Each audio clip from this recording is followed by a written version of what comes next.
மதுபான கடைகளில் மதுவால் ஏற்படக்கூடிய பாதிப்புகள் பற்றி எச்சரிக்கை விளம்பரங்களை வைக்க கோரிய மனு.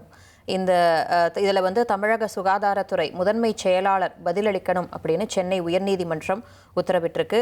கடலூர் மாவட்டம் பண்ருட்டியைச் சேர்ந்த தனியார் மருத்துவமனை மருத்துவர் ஒருவர் தொடர்ந்த வழக்கு. இதில் விழிப்புணர்வு இல்லாமல் மது அருந்துறதால பலர் கல்லீரல் பாதிப்பால் அவதியடைகிறாங்க அப்படின்னு அந்த மனுவில் தெரிவிக்கப்பட்டிருந்துச்சு. பண்ருட்டி பகுதியில் டாஸ்மாக் மது கடைகளுடைய விளம்பர பதாகைகளில் எச்சரிக்கை விளம்பரங்கள் எதுவுமே இல்லை அப்படின்னு அந்த மனுவில் குற்றம் சாட்டப்பட்டிருந்துச்சு. வழக்கின் விசாரணை 4 வாரங்களுக்கு இப்போ தள்ளி வைக்கப்பட்டிருக்கிறத நம்ம முக்கிய செய்தியாக பார்த்துக்கிட்டு இருக்கோம். இனி செல்லும் இடமெல்லாம் செய்தி. தந்தை டிவியின் வாட்ஸ்அப் சேனலை ஃபாலோ பண்ணினா செல்ல இருக்கும் இடமெல்லாம் செய்தி.